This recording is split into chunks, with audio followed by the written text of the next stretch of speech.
നമസ്കാരം സുഹൃത്തുക്കളെ. ഇന്ന് രാവിലെ എല്ലാവരെയും അമ്പരപ്പിക്കുന്ന ഒരു വാർത്തയാണ് പുറത്തേക്ക് വന്നത്. മുൻ മുഖ്യമന്ത്രിയായിരുന്ന പിണറായി വിജയൻ ഇപ്പോൾ വാടക വീട്ടിലാണ് താമസിക്കുന്നത് എന്ന് നമുക്കെല്ലാവരും അറിയാമല്ലോ. വലിയ വാടകയൊക്കെ കൊടുത്തിട്ടാണ് താമസിക്കുന്നത്. രണ്ടാമത് വിവാഹം കഴിപ്പിച്ചു വിട്ട അദ്ദേഹത്തിൻ്റെ മകളായ വീണ ടിയും ഭർത്താവിൻ്റെ കൂടെയല്ല താമസിക്കുന്നത്, അദ്ദേഹത്തിൻ്റെ കൂടെയാണ് താമസിക്കുന്നത്. അദ്ദേഹം ഈ കേരളത്തിന് പുറത്ത് പോകുമ്പോഴും ഇവരെയൊക്കെ കൂട്ടാറുണ്ട്. എന്തിനായിരിക്കും എന്നറിയില്ല, ഒരുപക്ഷേ മകളോടുള്ള അഗാധമായിട്ടുള്ള സ്നേഹം കൊണ്ടായിരിക്കാം. എന്തായാലും ആ വീട്ടിൽ നിന്ന് ഇന്നൊരു അമ്പരപ്പിക്കുന്ന വാർത്ത പുറത്തേക്ക് വന്നിട്ടുണ്ട്. അത് മറ്റൊന്നുമല്ല, നാളെ അതായത് വെള്ളിയാഴ്ച എറണാകുളത്തുള്ള ED ഓഫീസിൽ ഈ വീണ ടി ഹാജരാവേണ്ടതാണ്. കാരണം അവർ ഒരു കമ്പനിക്ക് വേണ്ടി ചെയ്തു കൊടുത്തിട്ടുള്ള സേവനങ്ങൾ നമുക്കെല്ലാവർക്കും അറിയാം. വിൻഡോസ് മീഡിയ പ്ലെയർ, പിന്നെ മൈക്രോസോഫ്റ്റ് എക്സൽ, വേഡ് തുടങ്ങിയ കാര്യങ്ങളൊക്കെ പരിപാലിക്കണമെങ്കിൽ ഒരുപാട് കോടികളുടെ ചിലവുള്ളതാണ്. അപ്പോൾ അത്തരം കാര്യങ്ങളൊക്കെ ചെയ്തു കൊടുത്തിട്ടാണ് അത്രേ അവർ 2 കോടിക്ക് മുകളിൽ വാങ്ങിയത്. പക്ഷേ ഇത് ഒരുപാട് ട്രോളുകൾ ഏറ്റുവാങ്ങിയ ഒരു സംഗതിയാണ്. നമുക്കറിയാം ഇതൊക്കെ വളരെ തുച്ഛമായിട്ടുള്ള സംഗതിയാണ്. ഇതൊരു 100, 150, 500 തവണ വില കൊടുത്ത് വാങ്ങിയാൽ പോലും ഇത്രയും കോടികളൊന്നും കൊടുക്കേണ്ട എന്ന് നമുക്കറിയാം. പക്ഷേ ഇതിനെപ്പറ്റി ഗ്രാഹ്യമില്ലാത്ത കമ്മികൾ ഒരു ഉളുപ്പമില്ലാതെ ചാനലിൽ വന്നിരുന്നത് മൈക്രോസോഫ്റ്റ് വേഡെന്നും എക്സലെന്നും ഒക്കെ പറഞ്ഞുകൊണ്ട് ടാലി എന്നൊക്കെ പറയുമ്പോൾ വിദ്യാഭ്യാസവും വിവരമില്ലാത്ത കമ്മ്യൂണിസ്റ്റുകൾ വിചാരിക്കും ഇതെന്തോ കാര്യമാണ്, അതിനായിരിക്കും വീണ ടി ഇത്രയും കോടി വാങ്ങിയത് എന്ന് വിചാരിക്കും. പക്ഷേ ഇത് പക്കാ ഉടായ്പാണ് എന്ന് ഇപ്പോൾ കമ്മ്യൂണിസ്റ്റുകാർക്ക് പോലും മനസ്സിലായിരിക്കുകയാണ്. അതെങ്ങനെയാണെന്നല്ലേ, നാളെ അവർ ഹാജരാവില്ല. കാരണം അവർക്ക് ഗുരുതരമായിട്ടുള്ള ആരോഗ്യ പ്രശ്നമാണ്. അവിടം വരെ യാത്ര ചെയ്ത് ഹാജരാവാൻ പറ്റില്ല. ആലോചിച്ച് നോക്ക്, കഴിഞ്ഞ ദിവസം വരെ നമ്മൾ ഇങ്ങനൊരു വാർത്ത കേട്ടിട്ടേ ഇല്ല. പെട്ടെന്ന് അവർക്ക് ആരോഗ്യ പ്രശ്നം ഉണ്ടാകുന്നു. ഇന്ത്യൻ നിയമത്തിൽ ഇങ്ങനെ ചില പഴുതുകളൊക്കെ ഉണ്ട്. CBI അന്വേഷണത്തിന് വരുമ്പോൾ നെഞ്ചുവേദനയാണെന്ന് പറഞ്ഞ് കിടന്നാൽ മതി, CBI ചോദ്യം ചെയ്യത്തില്ല. ED ചോദ്യം ചെയ്യാൻ വേണ്ടി വിളിപ്പിക്കുമ്പോൾ ഗുരുതരമായിട്ടുള്ള ആരോഗ്യ പ്രശ്നമെന്ന് പറഞ്ഞുകൊണ്ട് ഏതെങ്കിലും ഡോക്ടറിൽ നിന്ന് ഒരു കള്ള സർട്ടിഫിക്കറ്റ് വാങ്ങിയാൽ മതി, അതിൻ്റെ പേരിൽ നീട്ടി വെക്കാൻ പറ്റും. പക്ഷേ എത്ര നാൾ ഇങ്ങനെ ചിറകിനടിയിൽ ഒളിപ്പിച്ചുകൊണ്ട് നടക്കും ഈ വീണ ടി എന്ന് പറഞ്ഞ ഈ തട്ടിപ്പുകാരിയെ?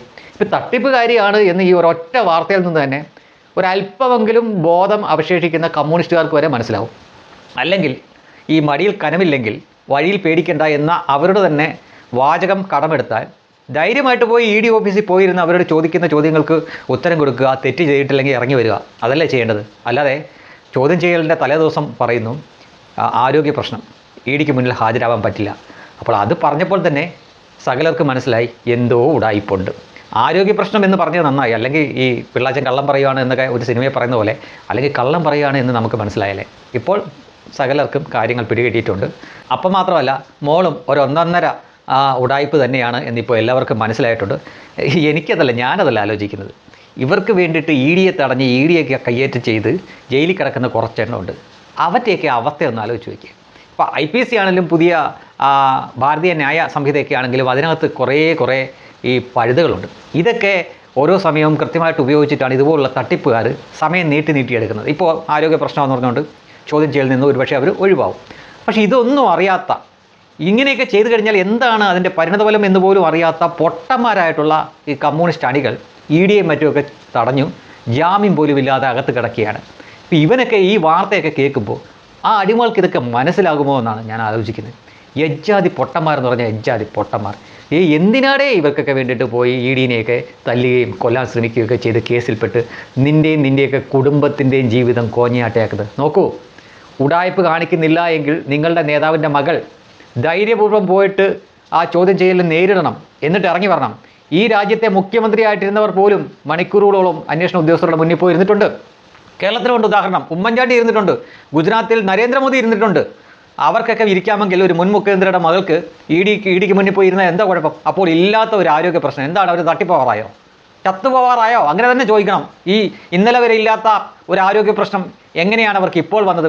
അവരെവിടെയെങ്കിലും ഇതുവരെയും ചികിത്സ എടുക്കുന്നതായിട്ട് നമ്മളാരും കേട്ടിട്ട് പോലുമില്ല. അവർ അപ്പൻ എടുക്കുന്നതായിട്ട് നമ്മൾക്കറിയാം. നമ്മുടെ കുറേ കോടികൾ കൊണ്ട് തിന്നിട്ടുമുണ്ട്.